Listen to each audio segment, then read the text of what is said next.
Shalom anak-anak ibu kelas 9 SMP Global Andalan. Kita berjumpa lagi dalam pembelajaran agama Katolik.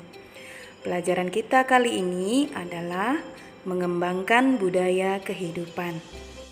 Tujuan pembelajaran kita, yang pertama kita mampu menjelaskan makna budaya kehidupan. Yang kedua, kita mampu menjelaskan arti budaya kematian dan dampak yang ditimbulkannya dalam masyarakat. Yang ketiga, kita mampu memahami bahwa hidup itu adalah anugerah dari Tuhan. Yang keempat, kita mampu menyebutkan usaha-usaha yang dapat dilakukan untuk mengembangkan sikap hormat terhadap hidup. Yang kelima, kita mampu menyusun niat untuk selalu berusaha mengembangkan sikap hormat terhadap hidup. Nah, anak-anakku yang terkasih, pernahkah kalian mendengar kata hak azazi manusia atau HAM? Apa sih itu hak azazi? Hak azazi manusia merupakan dasariah dari semua hak, yaitu hak atas hidup. Mulai dari kita kecil, bahkan di dalam kandungan, kita sudah memiliki hak atas hidup kita. Tidak ada seorang pun yang boleh mengambil hak kita untuk hidup. Hak azazi itu berlaku bagi semua orang, baik tua, muda, itu semua memiliki hak yang sama. Sehingga kita harus menghormati hak azazi seseorang. Hak azazi manusia diatur dalam undang-undang yang berguna untuk melindungi hak diri kita dan orang lain. Di dalam kitab suci juga jelas dikatakan bahwa di dalam 10 perintah Allah kita harus menghormati hidup orang lain. Lihat perintah kelima dikatakan jangan membunuh. Manusia hidup karena diciptakan dan dikasihi oleh Allah. Maka hidup itu suci dan nyawa manusia tidak boleh diremehkan. Ada berbagai tindakan yang harus kita waspadai dalam pelanggaran nilai-nilai kehidupan. Contohnya perang. Walaupun perang pertama-tama menyangkut masalah politik negara, namun karena itu menyangkut hidup sosial dan mental bersama, maka sudah seharusnya kita usahakan membina semangat perdamaian sebagai keamanan akan lebih menjamin bila semua hidup dalam perdamaian. Kemudian ada aborsi. Kehidupan manusia harus dihormati dan dilindungi walaupun sejak dalam kandungan. Dalam Yeremia 1 ayat 5 dikatakan, sebelum aku membentuk engkau dalam rahim ibumu, aku telah mengenal engkau, dan sebelum engkau keluar dari kandungan, aku telah menguduskan engkau. Bunuh diri. Tiap orang bertanggung jawab atas kehidupannya. Allah memberikan hidup kepadanya. Jadi, kita wajib untuk berterima kasih dan mempertahankan hidup demi kehormatan Tuhan, serta demi keselamatan jiwa kita. Jika kita membunuh diri kita, berarti kita sudah melanggar kodrat manusia untuk memelihara dan mempertahankan hidup. Bunuh diri juga melanggar cinta kepada sesama karena merusak ikatan solidaritas dengan keluarga, dengan bangsa, dan dengan umat manusia. Kemudian ada eutanasia, di mana sebetulnya ini juga merupakan hal seperti pengguguran. Ini tidak diperbolehkan karena dapat mempercepat kematian seseorang yang secara aktif dan terencana. Biasanya hal ini dilakukan kepada pasien-pasien yang sudah sekarat atau lama menderita sakit. Hal ini dianggap juga sebagai bunuh diri karena kita yang menentukan akhir hidup kita. Jadi gereja Katolik tidak mendukung tentang eutanasia ini karena sudah jelas bahwa ini melanggar hak seseorang untuk hidup, walaupun itu atas permintaan pasien sendiri.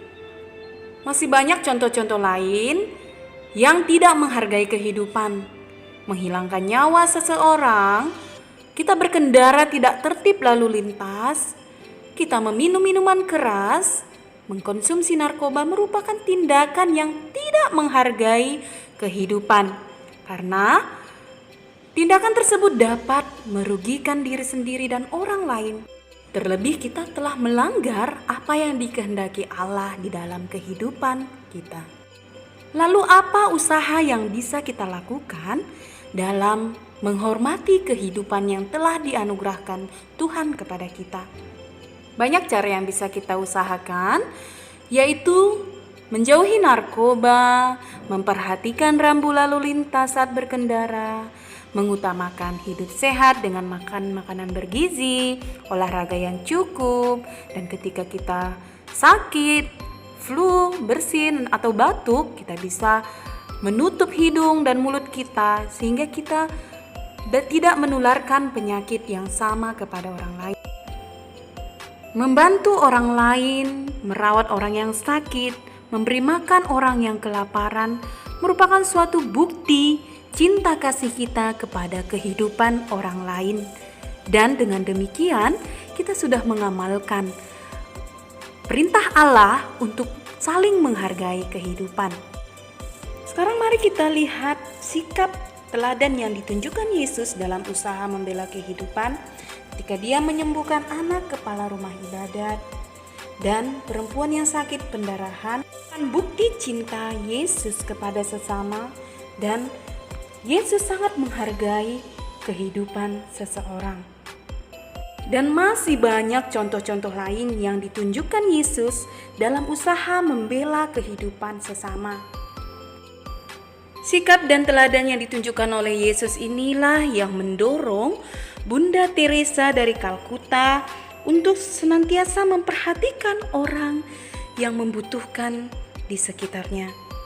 Ia berkarya di Calcutta, India, ketika dia melihat orang-orang yang menderita sakit dan dijauhi oleh banyak orang. Tergeraklah hatinya untuk menolong orang-orang tersebut. Bunda Teresa membantu orang-orang yang membutuhkan tanpa batas. Bunda Teresa juga mengajak orang-orang di sekitarnya untuk lebih memperhatikan orang-orang yang membutuhkan. Pertolongan yang diberikan Bunda Teresa diawali dengan karya yang tidak begitu besar, namun cinta, kasih, dan pengorbanannya menggugah hati semua orang, dan akhirnya mereka juga ikut ambil bagian dalam menolong dan membantu sesama yang membutuhkan. Beberapa hal yang akan diperoleh bila kita melakukan kebaikan menurut Roma 2 ayat 9-10 adalah kemuliaan. Apa yang telah dilakukan oleh Bunda Teresa merupakan unjuk karya bakti dalam usaha membela kehidupan. Mereka yang sekarat, menderita dan tak punya harapan, disapa, disentuhnya, dan didekapnya dengan penuh belas kasih. Baginya nilai kehidupan sangatlah berharga dibandingkan semua penghargaan yang bersifat duniawi. Nah, anak-anakku sekalian, apa yang bisa kita simpulkan dalam pembelajaran hari ini? Yang pertama, selama hidupnya Yesus selalu menghargai dan menjunjung nilai-nilai kehidupan. Yesus banyak menyembuhkan orang sakit, mengusir setan, dan membangkitkan orang mati. Yang kedua, menurut Yesus, melindungi dan membela kehidupan harus dinyatakan dengan kasih. Yang ketiga, usaha membela kehidupan dapat kita lakukan dengan menyisihkan sebagian apa yang kita miliki untuk membantu orang-orang yang membutuhkan. Yang keempat, kita juga dapat menghargai hidup kita dan orang lain dengan mengusahakan hidup sehat. Yang kelima, dengan hidup sehat kita telah mengamalkan 10 perintah Allah, yaitu perintah kelima, jangan membunuh. Anak-anakku yang terkasih, hidup yang sempurna bukan hanya hidup masa kini saja, melainkan hidup yang terarah pada kehidupan kekal di surga. Apakah kehadiran kita menciptakan kedamaian bagi sesama? Menjauhkan diri dari obat-obatan terlarang? Tidak mabuk-mabukan? Selalu menjaga kesehatan? Mari kita refleksikan semua itu dalam hati kita. Sekarang marilah kita berdoa dalam nama Bapa dan Putra dan Roh Kudus. Amin. Allah Bapa yang Maha Kasih, kami bersyukur atas penyertaan-Mu sepanjang hidup kami. Semoga hidup kami selalu membawa kedamaian dan sukacita bagi sesama. Dampingilah kami agar selalu menjaga dan memelihara hidup kami dan hidup sesama. Demi Kristus Tuhan dan pengantara kami yang hidup dan berkuasa kini dan sepanjang masa. Amin. Dalam nama Bapa dan Putra dan Roh Kudus. Amin.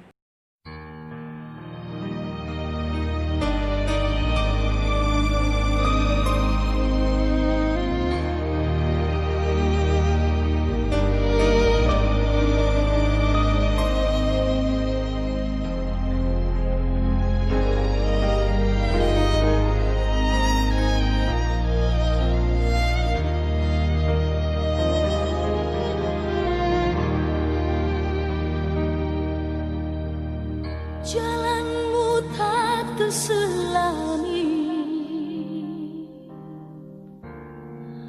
oleh setiap hati kami, namun satu hal yang ku percaya, ada rencana